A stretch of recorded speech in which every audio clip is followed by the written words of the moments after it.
So big media companies has the ability and the opportunity to pounce on weaker institutions, weaker organizations.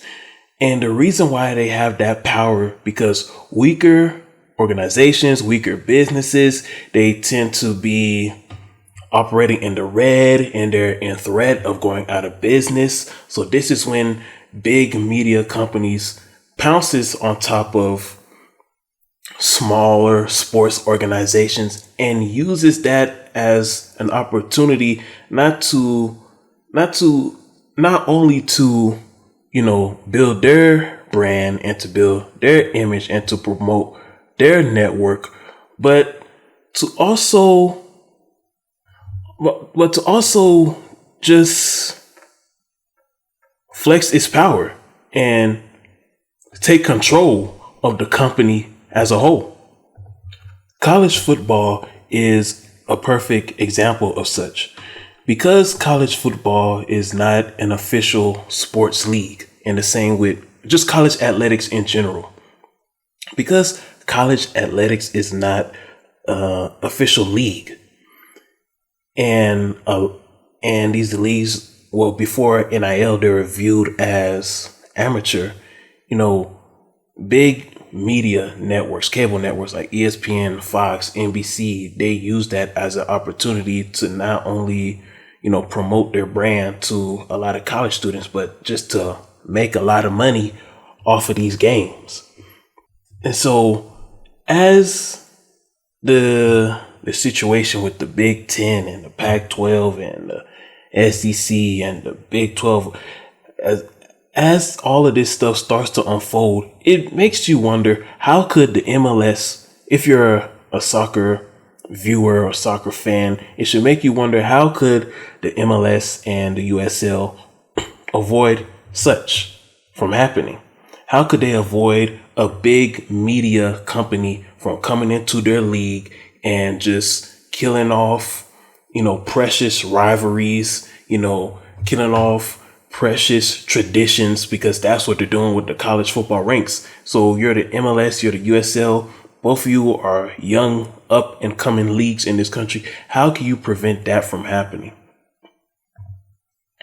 So the first thing is learn from college football's mistakes. Learn from the NCAA's mistakes. And the reason why I keep on saying college football instead of college athletics, because college football is the biggest financial revenue, like the big financial generator. Number one, college football, they didn't have a commissioner for their entire system. It was just a bunch of individual conferences that operates as leagues that had a commissioner for themselves. So a lot of these leagues were left to fend off for themselves.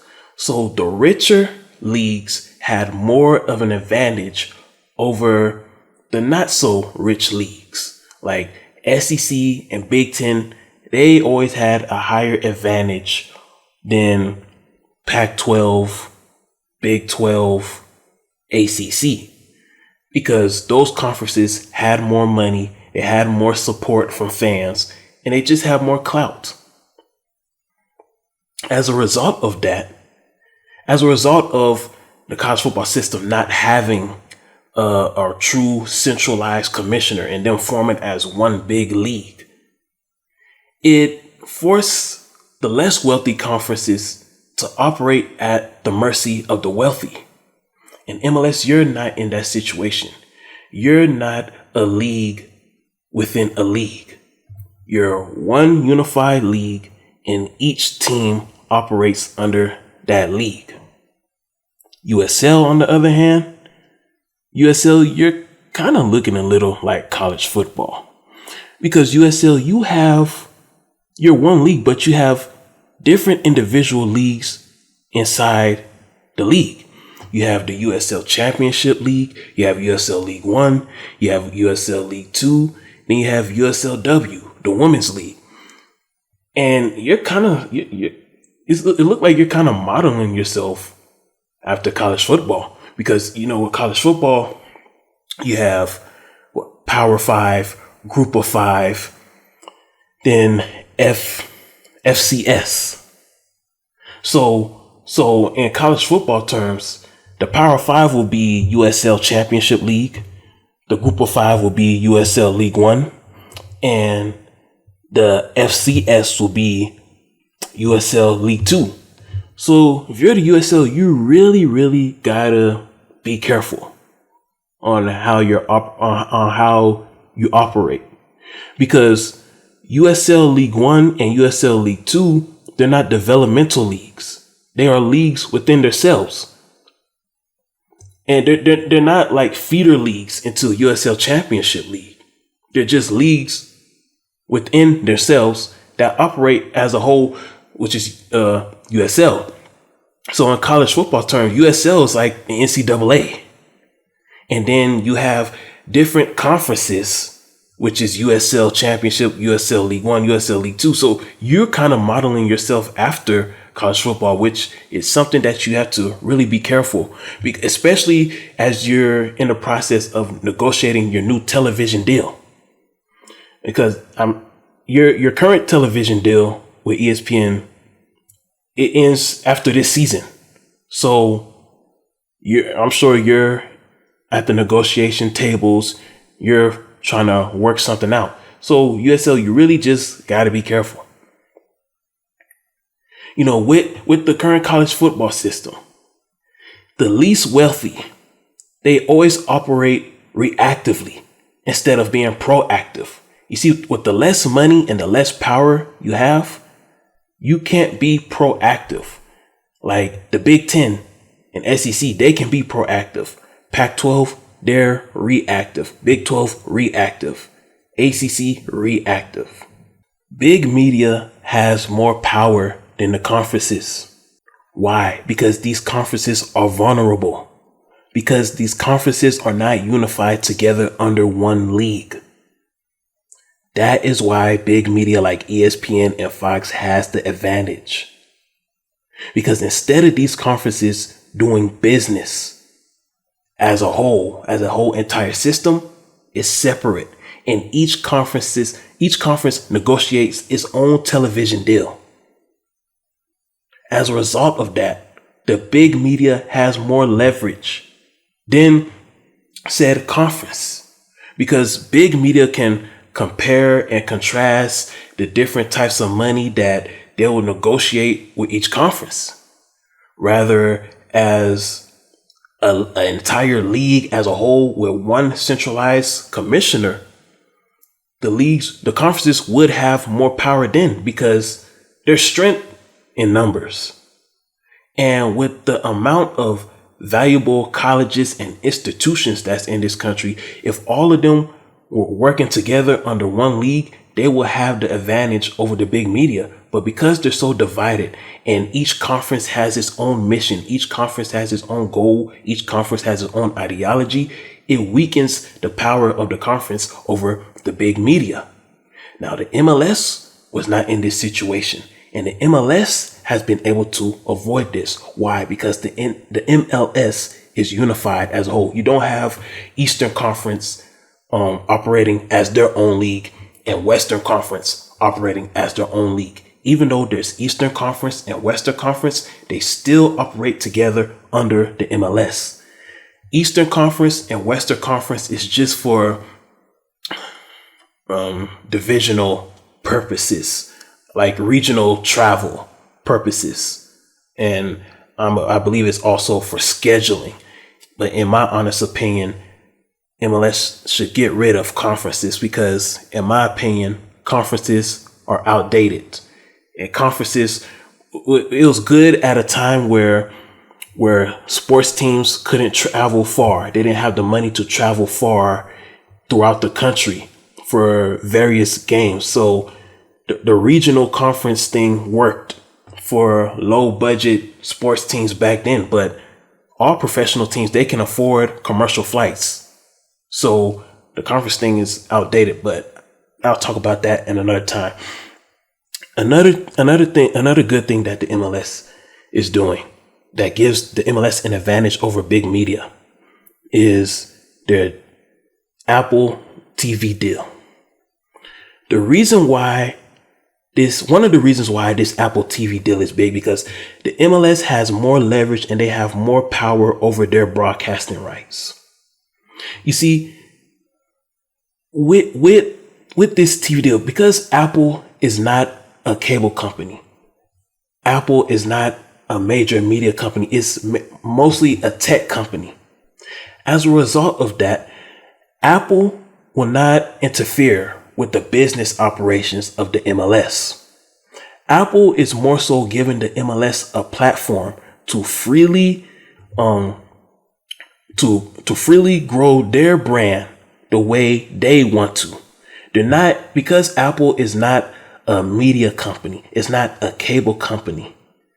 There won't be conflict of interest. Like it won't be a situation where it's ESPN saying, well, we'll broadcast your game, but we're gonna give you our broadcast team instead of you choosing the broadcasters and the broadcast team that you want. Another disadvantage with that MLS will have with major media companies is scheduling. Because MLS is not priority number one for ESPN and Fox, they will have to create their schedule that evolves or revolves around NFL, college football, and NBA. So before the MLS can create its schedule, it'll have to wait for ESPN to create their NFL schedule, their college football schedule, their college basketball schedule, their NBA schedule. With this Apple TV deal, that's no longer an issue.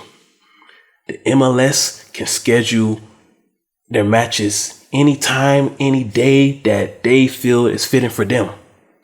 The MLS has more power over its broadcasting sector than other leagues do. And that's a good thing, because when it comes to these major media companies, the one thing you don't want to do is give them a sign of leverage.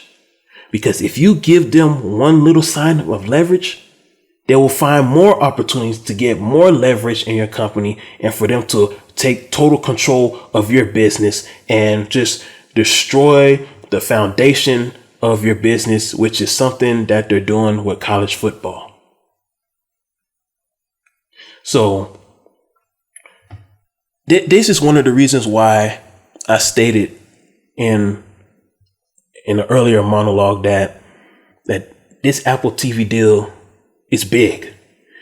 This Apple TV deal is making the MLS globally. This is the best thing that the MLS could do to globally expand its brand. It's no longer limited by a cable network that's going to put other sports over your own sport. And you have more power over your broadcasting rights. You have more flexibility to do what you want to do with the broadcasting sector of your business. So this is how the MLS is avoiding being destroyed and its brand and its company being destroyed by big media, because you give them little power while you still have control of what games you're going to broadcast and the day and the time. And if that major media network does not want to go with your plans, that's fine, because you already have a broadcasting platform that gives you the flexibility and the power to do what you want to do. So USL, you're going to have to learn from the MLS and follow in their same footsteps. Just because a lot of MLS games won't be broadcasted on ESPN, that doesn't, I mean, yeah, it means that it provides a possibility that you can fill in some of those slots, but it doesn't guarantee that it's going to be a good thing. Because remember, soccer is not priority number one. It's not the number one sport or the number two sport or the number three sport in America. So the scheduling of your games is just going to be mismatched, and it's just going to draw so much confusion. One week your games will be on a Thursday, the next week it'll be on a Saturday. One week the time of your game will start 12 noon. Another week it'll start at 3 p.m. Another one will start at 8 p.m. It'll just draw so much confusion. So USL, in order for you to avoid the trap and the disaster that college football is going through, you need to find a media partner that will give you flexibility to have more control over your broadcasting rights, similar to how the MLS deal with Apple.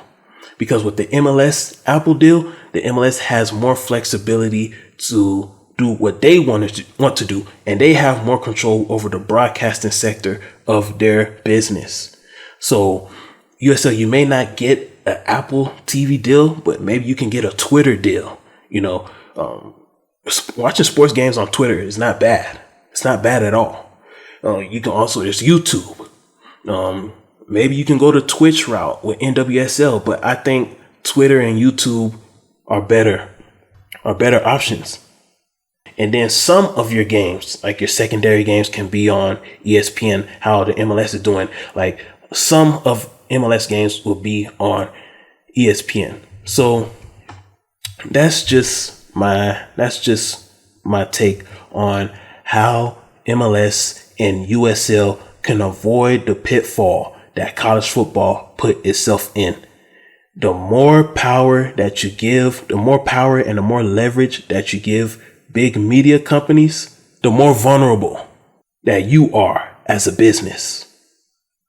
The less united that you are as a company, the more vulnerable you are to big media. And college football has been vulnerable for years. And USL, the way your modeling system is, it kind of looks like college football. So you got to be very careful. Life moves fast when you're after a task, and there's cries and there's laughs and there's harmony glass. There's spills and refills and they all seem to clash. The future is past in this harmony glass. Life moves fast when you're after a task, and there's cries and there's laughs and there's harmony glass. There's spills and refills and they all seem to clash. The future is past in this harmony glass.